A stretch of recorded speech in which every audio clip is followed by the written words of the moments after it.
ನಾನು ವಸಂತ್ ಬಂಗ್ಯಾರ ಅಂತ ಹೇಳಿ ಸಿಡ್ನಿಯಲ್ಲಿ ನಡೆದಿರ್ತಕ್ಕಂಥ ಪ್ರಕರಣಗಳನ್ನು ನಾವು ನೆನೆಸ್ಕೋಬೇಕಿದ್ರೆ ಪಾಲ್ಗಾಮ್ ವಿಷಯನೂ ಕೂಡ ನಾವು ನೆನೆಸ್ಕೋಬೇಕಾಗ್ತದೆ. ಮೇಡಮ್ ಹೇಳಿದರು ಪ್ರಚೋದನೆಗೆ ಒಳಗಾಗಿ ಕೆಲವರು ಈ ಭಯೋತ್ಪಾದನೆಗೆ ಇಳಿತಾರೆ ಅಂತ ಹೇಳಿ. ಈ ವಿಷಯ ಬಂದಾಗ ಭಯೋತ್ಪಾದನೆ ಯಾಕಾಯಿತು ಅಂತ ಹೇಳಿ ಏನು ಕೇಳಬೇಕಿದ್ರೆ ಅದನ್ನು ಸಾರಾಸಕ್ಟಾಗಿ ಖಂಡಿಸಲ್ಲ.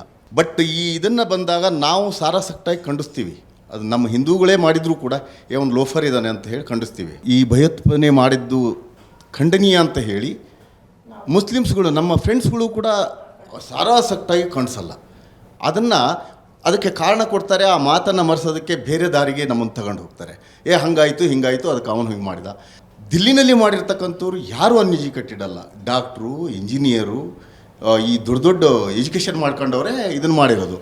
ಇದಕ್ಕೆ ಕಾರಣ ಯಾಕೆ ಅಂತೆ ಇದಕ್ಕೆ ಆಗ್ತದೆ ಅಂತ ಹೇಳಿ ನೀವು ಹೇಳಿ ಅಥವಾ ನಾನು ಹೇಳಲಿ ಅಂತೆ ಇಲ್ಲ. ಇಲ್ಲಿ ಮೇಲೆ ಕುಂತ ಧರ್ಮಗುರುಗಳಿಗೆ ಏನು ಕೊಡ್ತಾ ಇದ್ದಾರೆ ಬರಬೇಕು. ನಿಮ್ಮ ಪ್ರಶ್ನೆ ಟೇಕನ್ ಸರ್. ಶಿಕ್ಷಣ ಅನೇಕ ಸಮಸ್ಯೆಗಳಿಗೂ ಪರಿಹಾರ ಅಂತ ಹೇಳ್ತಾರೆ. ಒಂದು ಲೆಕ್ಕಾಚಾರದಲ್ಲಿ ಕೋಮುವಾದಕ್ಕೂ ಪರಿಹಾರ ಅಂತ ನಾವು ಅಂದ್ಕೊಂಡಿದ್ವಿ. ಅಂದರೆ ಎಕ್ಸ್ಟ್ರೀಮಿಸ್ಟ್ ಮೈಂಡ್ಸೆಟ್ಟು ಒಂದು ಸಮಾಜದ ಶಿಕ್ಷಣವನ್ನು, ಧಾರ್ಮಿಕ ಶಿಕ್ಷಣದ ಬಗ್ಗೆ ಹೇಳ್ತಾ ಇಲ್ಲ, ಸಮಾಜ ಕೊಡ್ತಾ ಇರೋ ಶಿಕ್ಷಣವನ್ನು ಪಡ್ಕೊಂಡ್ರೆ ಎಕ್ಸ್ಟ್ರೀಮಿಸಮಿಂದ ಹೊರಗೆ ಬರ್ಬೋದು ಅಂತ. ಇಲ್ಲ ಯಾಕಾಗೋದಿಲ್ಲ ಅದು? ನೋಡಿ, ಎಕ್ಸ್ಟ್ರೀಮಿಸಮ್ಗೂ ಎಜುಕೇಷನ್ಗೂ ಒಂದು ಲಿಂಕ್ ಇದೆ. ಲಿಂಕ್ ಏನು ಅಂದರೆ ಅವನು ಎಷ್ಟು ಎಜುಕೇಟೆಡ್ ಆಗ್ತಾನೋ ಅಷ್ಟು ಹಾನಿ ಮಾಡ್ಬೋದು. So the more he is educated, the more potent he is as an extremist. Okay. So ನೀವು ಹಿಸ್ಟ್ರಿನಲ್ಲಿರೋ ಎಕ್ಸ್ಟ್ರೀಮಿಸ್ಟ್ ಫಿಗರ್ಸನ್ನು ತೊಗೊಂಡ್ರೆ ಪ್ರಾಯಶಃ ಅದರಲ್ಲಿ 90% ಎಲ್ಲರೂ ವಿದ್ಯಾವಂತರು, coming from very good families. Yes. So it does not matter. Education is only a weapon for him to optimise his destruction potential ಅಷ್ಟೇ. ಅಂಥವ್ರು educated ಆಗೋದು ಇನ್ನೂ ಡೇಂಜರ್. ಎಸ್. ನನ್ನ ಹೆಸರು ನಾಗರಾಜ್ ಅಂತ, RT ಆ್ಯಕ್ಟಿವಿಸ್ಟ್, ಸೋಷಿಯಲ್ ವರ್ಕರು. ಈಗ ಮುಸಲ್ಮಾನರಲ್ಲಿ ಸಾಕಷ್ಟು ಒಳ್ಳೆಯವರು ಇದ್ದಾರೆ, ಕೆಟ್ಟವರು ಇದ್ದಾರೆ. ನಾವು ಎಲ್ಲರೂ ಒಳ್ಳೆಯವರು, ಎಲ್ಲರೂ ಕೆಟ್ಟರು ಅಂತ ಹೇಳ್ಕೋಗಲ್ಲ. ಆದರೆ ಸುಮಾರು 10% ಜನ ತೊಗೊಂಡ್ರೆ ಸಾಕಷ್ಟು ಈ ಭಯೋತ್ಪಾದನೆ ಪ್ರಚೋದನೆಗೆ ಒಳಗಾಗ್ತಾ ಇದ್ದಾರೆ. ಇದಕ್ಕೆ ಕಾರಣ ಒಂದು, ಈಗ ಮೊನ್ನೆ ಪೆಹಲ್ಗಾಮಲ್ಲಿ ಸುಮಾರು 25 ಜನ, ಸಾಕಷ್ಟು ಜನ ಜೀವ ಕಳ್ಕೊಂಡ್ರು. ಇದ್ರ ಬಗ್ಗೆ ನಮ್ಮ ಇಂಟೆಲಿಜೆನ್ಸ್ ಫೇಲ್ಯೂರ್ ಅಲ್ವಾ?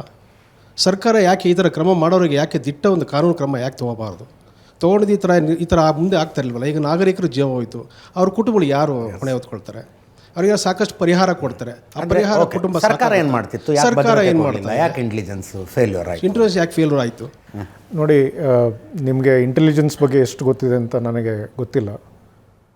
But intelligence agencies R known for one thing. ಅವ್ರು 100 ಅಟ್ಯಾಕನ್ನು ತಡಿಬೋದು, ಅದೆಲ್ಲೂ ಚರ್ಚೆಲ್ಲಿ ಬರೋಲ್ಲ. ಒಂದು ಅಟ್ಯಾಕ್ ಮಿಸ್ ಮಾಡ್ತಾರೆ, ಅದ್ರ ಬಗ್ಗೆ ನಾವು ಮಾತಾಡೋಕ್ಕಾಗೋದಿಲ್ಲ ಅವ್ರಿಗೆ. ಅದ್ರ ಬಗ್ಗೆ ನಾವು ಮಾತಾಡ್ತೀವಿ, ಚರ್ಚೆ ಮಾಡ್ತೀವಿ, ಅವ್ರು ಏನೂ ಮಾಡಿಲ್ಲ ಅಂತ ಮಾತಾಡ್ತೀವಿ. ಅರ್ಥ ಆಯ್ತಾ? ಸೊ ಯಾವುದಾದ್ರೂ ವಿಶ್ವದಲ್ಲಿ ಯಾವುದಾದ್ರೂ ಒಂದು ರಾಜ್ಯ ಇದೆಯಾ, ಅಥವಾ ಒಂದು ಐಡಿಯಾಲಜಿ ಇದೆಯಾ, ಅಥವಾ ಒಂದು ಗೌರ್ಮೆಂಟ್ ಇದೆಯಾ which has prevented all attacks? ಇದು ಸಾಧ್ಯವಾ? ತಾವು ಓದ್ದವರು, RTI ವರ್ಕರು, ಎಲ್ಲಾದರೂ ವಿಶ್ವದಲ್ಲಿ ಯಾವುದಾದ್ರೂ ಸರ್ಕಾರ 100% ನಿಲ್ಲಿಸಿದೆಯಾ? ಸಾಧ್ಯ ಇಲ್ಲ ಸ್ವಾಮಿ. ಭಾರತದ 1985ನೇ ಇಸ್ವಿಯಿಂದ ತಗೊಳ್ಳಿ, ಪ್ರತಿಯೊಂದು ವರ್ಷದಲ್ಲೂ ಟಿಲ್ ಪ್ರಾಬ್ಲಿ ಅಬೌಟ್ 2015-16 ಪ್ರತಿಯೊಂದು ವರ್ಷದಲ್ಲೂ number of attacks only increased. ಒಪ್ತೀರಾ? The graph has always been ascending. ಅದಾದಮೇಲೆ ಡಿಸೆಂಟ್ ಆಗಿದೆ. ಹಾಗಂತ ಅದು 0 ಆಗುತ್ತೆ ಅಂದ್ಕೊಳ್ಳೋದು ನನ್ನ ಪ್ರಕಾರ ಇಟ್ ಈಸ್ ನಾಟ್ ರಿಯಲಿಸ್ಟಿಕ್. ಇಡೀ ಪ್ರಪಂಚದ ನೋಡಿ, ನಾವು ನಮ್ಮನ್ನು ಕಂಟ್ರೋಲ್ ಮಾಡ್ಕೋಬೋದು. ನಾನೊಬ್ಬರು ನಾಗರಾಜನ್ ಕಂಟ್ರೋಲ್ ಮಾಡ್ಕೋಬೋದು. ಪಾಕಿಸ್ತಾನದಲ್ಲಿ ಕೂತಿರೋ ನಾಗರಾಜನ್ ಹೇಗೆ ಕಂಟ್ರೋಲ್ ಮಾಡಲಿ? ಆಗಲ್ವಲ್ಲ ಸ್ವಾಮಿ. ನಾನು ಓಕೆ, ಸರ್ಕಾರ ಎಲ್ಲರನ್ನೂ ನಿಲ್ಲಿಸ್ಬೇಕು ಅಂತ ಇಟ್ಕೊಳ್ಳಿ, ಎಲ್ಲರ ಮೇಲೂ ಒಂದು ಕಣ್ಣಿಡಬೇಕು ಅಂತ ಇಟ್ಕೊಳ್ಳಿ. ಹಾಗೆ ಕಣ್ಣಿಟ್ಟಲ್ಲಿ ಏನಾಗುತ್ತೆ, ನಿಮ್ಮ ಸ್ವತಂತ್ರದ ಮೇಲೆ ನಾನು ಒಂದು ಅಂಕುಶವನ್ನು ಹಾಕಬೇಕು. ಕರೆಕ್ಟಾ? ನಿಮ್ಮ ಮೊಬೈಲ್ ಫೋನ್ನಲ್ಲಿ ಏನು ಮೆಸೇಜ್ ಕೊಡ್ತಿದ್ದೀರಾ ಅದು ನೋಡಬೇಕು. ನೀವು ಯಾರ ಹತ್ರ ಮಾತಾಡ್ತಿದ್ದೀರಾ ಅದರೊಂದು ಸ್ಕ್ರಿಪ್ಟ್ ಬೇಕು. ನೀವು ಯಾರಿಗಾದ್ರೂ ಕಾಗದ ಬರೆದ್ರೆ ಅದು ಸೆನ್ಸರ್ ಬೋರ್ಡ್ ಮೂಲಕ ಹೋಗಬೇಕು. ನೀವು ಅದಕ್ಕೆಲ್ಲ ಒಪ್ತೀರಾ? ಸೊ ಒಂದು ಸೆಕ್ಯೂರಿಟಿಗೂ ಒಂದು ಈಸ್ ಆಫ್ ಲಿವಿಂಗು ಒಂದು ಬ್ಯಾಲೆನ್ಸ್ ಇಟ್ಕೊಂಡು ನಡಿಬೇಕು ಒಂದು ಸರ್ಕಾರ ಅಂದಮೇಲೆ. ಆ ಬ್ಯಾಲೆನ್ಸ್ ಇಟ್ಕೊಂಡು ಹೋದಾಗ ಈ ಥರ ಒಂದು ಘಟನೆ ಆಗೋದು ಸಹಜ. ಆ ಘಟನೆ ಆದಮೇಲೆ ಅದರಿಂದ ನಾವು ಪಾಠ ಕಲ್ತ್ವಾ, ಆ ಘಟನೆ ಮಾಡಿದವ್ರನ್ನ ನಾವು ಹಿಡಿದ್ವಾ ಅಥವಾ ಹೊಡೆದ್ವಾ, ಅದು ಮುಖ್ಯ ನೋಡೋದು.